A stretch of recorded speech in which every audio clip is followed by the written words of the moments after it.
Hey everyone, ever wonder what it takes to build a tech empire in China? It's a fascinating question. Really? We're diving into the heart of the Chinese tech scene today. Really going behind the scenes. Exactly. And our guide for this journey is a book called Suchong. That's Product Manager's Infinite Game for us. Catchy title, right? It grabs you. And it really gets into the strategic minds of Chinese product managers.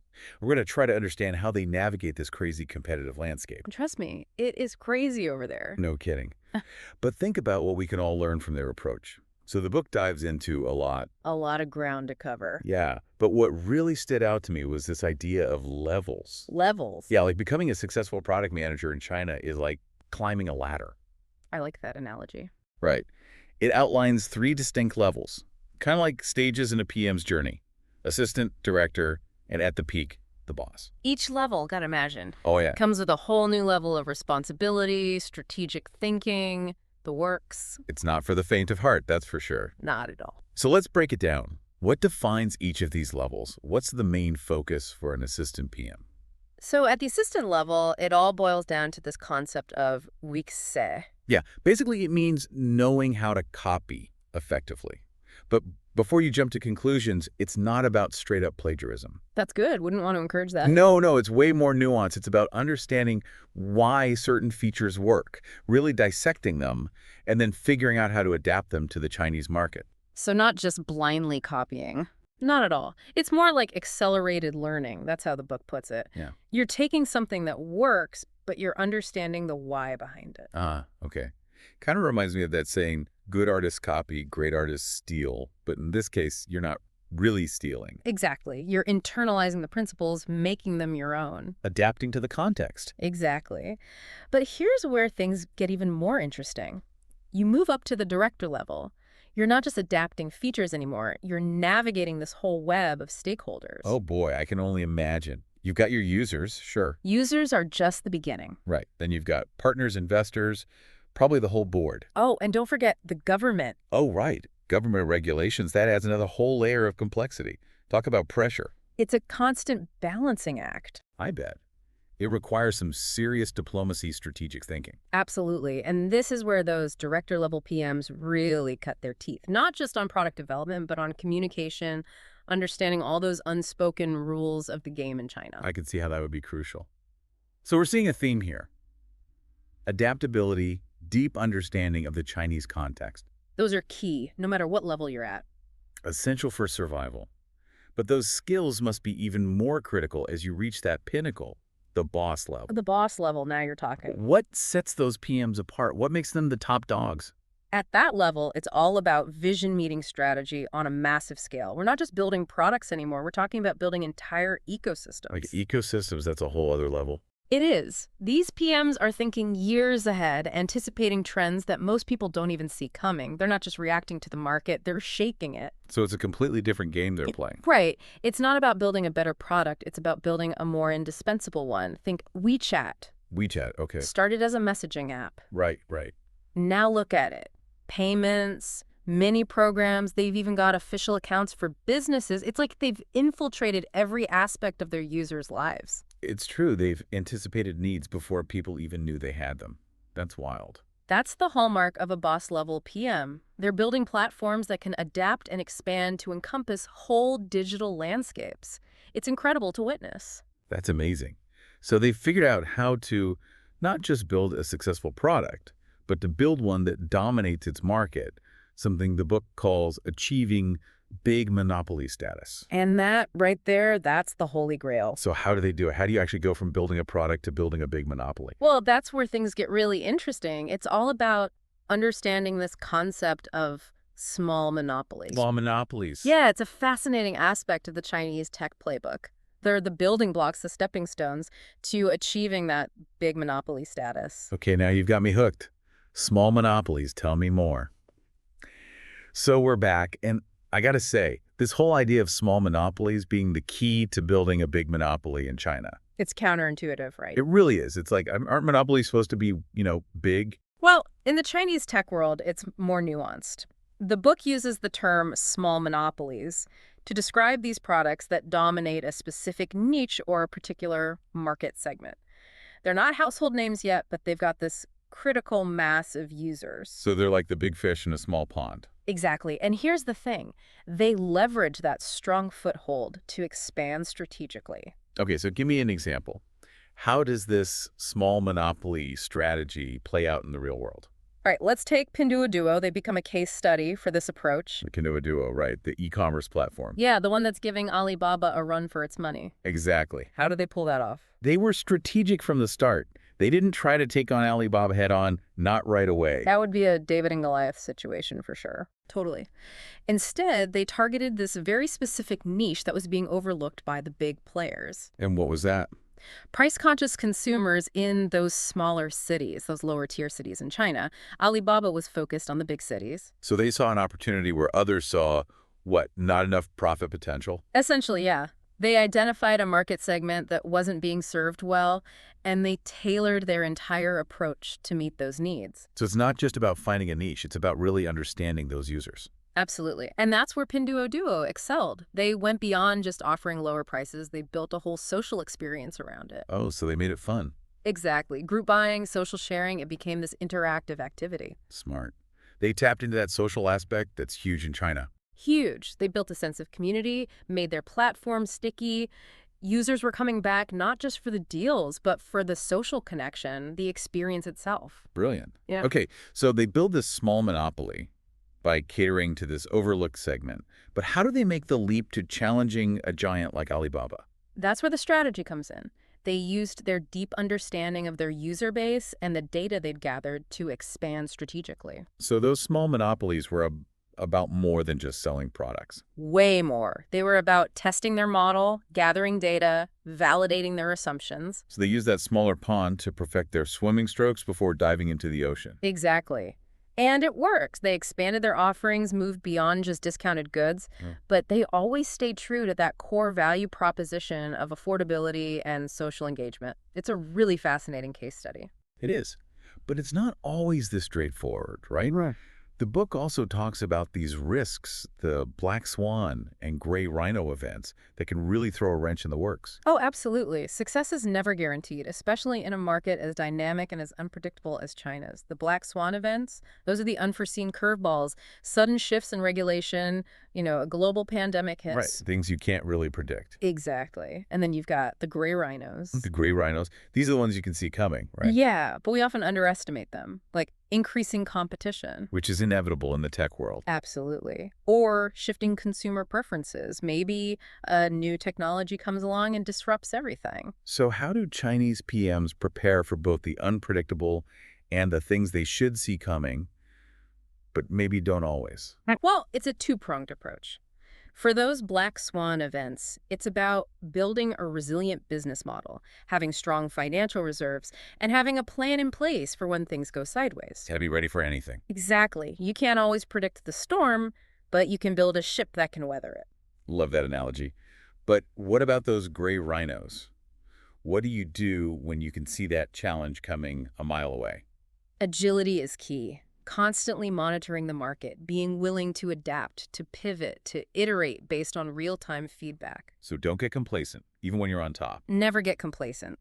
In the world of tech, today's success doesn't guarantee anything tomorrow. That's the truth. So it's a constant balancing act, planning for the long game, but also being ready to change course quickly. And all of this while navigating this complex web of regulations, competition, user expectations. It's a lot to juggle. It sounds exhausting.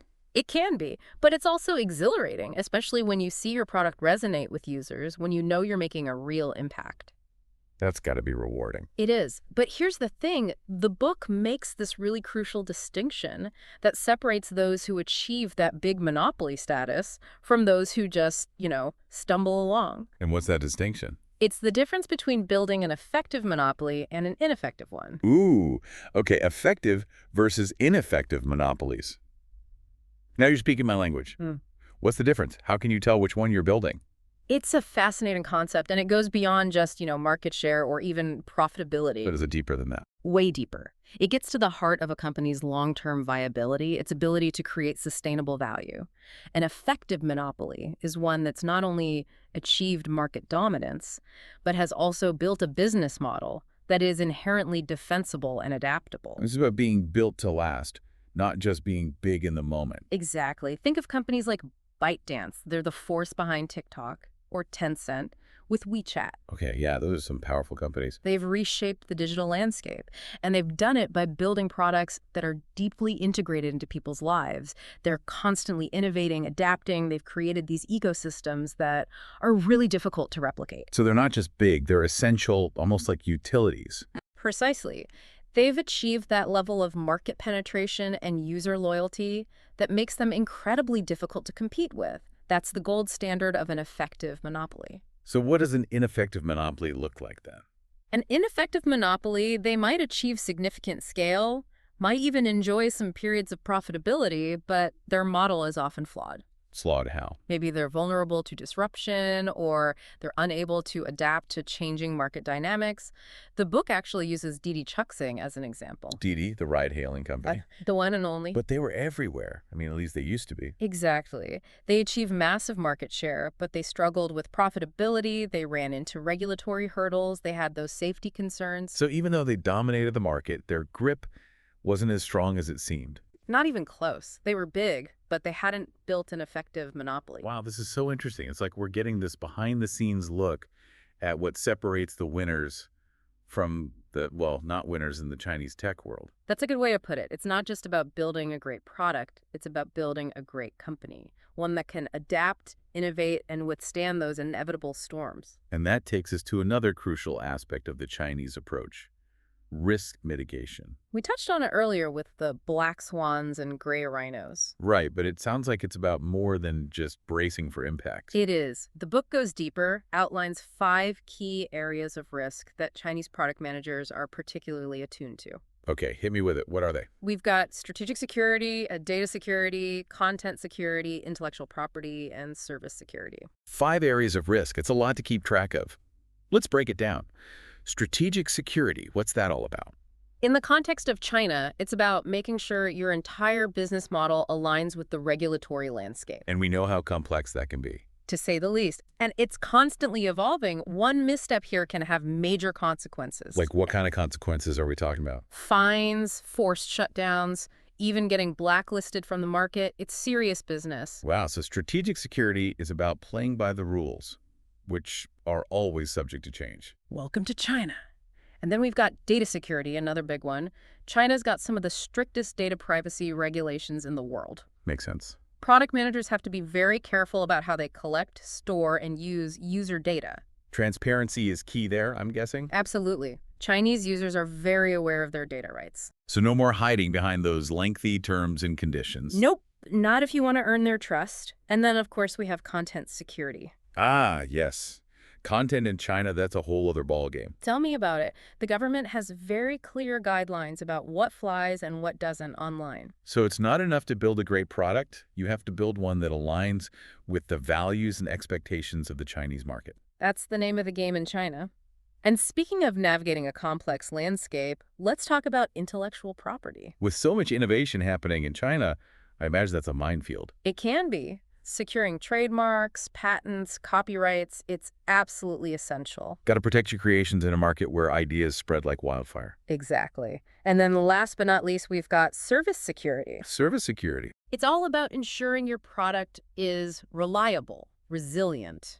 So it can withstand anything, like a tank. Pretty much. It's about providing that seamless user experience, even when things go wrong. So no crashing and burning when the servers get overloaded. Ideally not. You've got to have backup systems in place, be able to recover gracefully from outages. That's a tall order, especially in a country as vast and digitally connected as China. It's a challenge, but it's essential for building that trust with users. Makes sense. So we've covered a lot here, from the strategic use of small monopolies to the critical importance of mitigating risks. And we're not done yet. There's more. Oh yeah, we've only just scratched the surface. The world of Chinese product management is full of surprises. Well, I am hooked. We'll have to take a quick break, but when we come back, we're diving even deeper into the fascinating world of Chinese product management. Stay tuned. Okay, so we're back, and I have to say, my head is spinning a little bit with all this talk about small monopolies, effective versus ineffective monopolies, and those 5 key risk areas. It's a lot to take in. It is.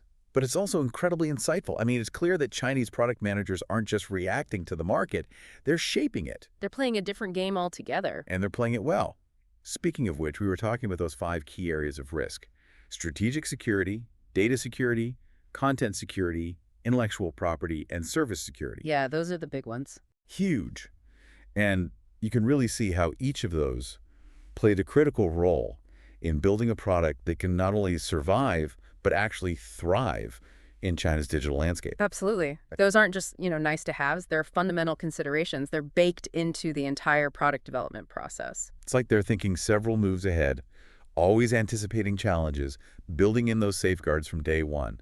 It's impressive. It's a very strategic and holistic approach. So if you had to distill all of this, all these insights into a single piece of advice for aspiring product managers, what would it be? Ooh, that's a tough one. But I gotta ask. Okay, I think it would be this. Embrace the infinite game mindset. The infinite game mindset. Okay, I like the sound of that. Yeah. Break it down for me. So it's this idea that in the tech world, there's no finish line. There's no single winning formula that you can just, set and forget. It's a constantly moving target. Exactly. It's about constantly learning, adapting, iterating. It's about building products that aren't just successful today, but are positioned to evolve and stay ahead of the curve no matter what tomorrow brings. It's not about winning the race. It's about staying in the game. That's a great way to put it. And to do that, you have to be comfortable with change, with uncertainty, and always be willing to rethink your assumptions. It sounds both exhausting and exhilarating at the same time. It can be both, for sure. But it's also incredibly rewarding, especially when you see your product resonate with users and you know you're making a real impact. There's nothing quite like that feeling, right? When you've built something that really matters. Yeah. Exactly. And that's what I find so fascinating about the Chinese approach to product management. It offers this glimpse into a future where success isn't a destination, it's a journey of continuous innovation and adaptation. Well said. This has been an amazing deep dive. We've explored so much, from the unique challenges of the Chinese market to the strategic thinking that drives their product development. We've only just scratched the surface. I know, right? There's always more to learn. But for our listeners who want to dig deeper, where can they go to learn more? Well, this whole deep dive was inspired by the book Husoknad, or Product Manager's Infinite Game. I highly recommend checking it out. We'll be sure to link to it in the show notes. It's been a pleasure exploring these ideas with you. Likewise. And for our listeners, thank you so much for joining us on this deep dive into the world of Chinese product management. We'll catch you next time.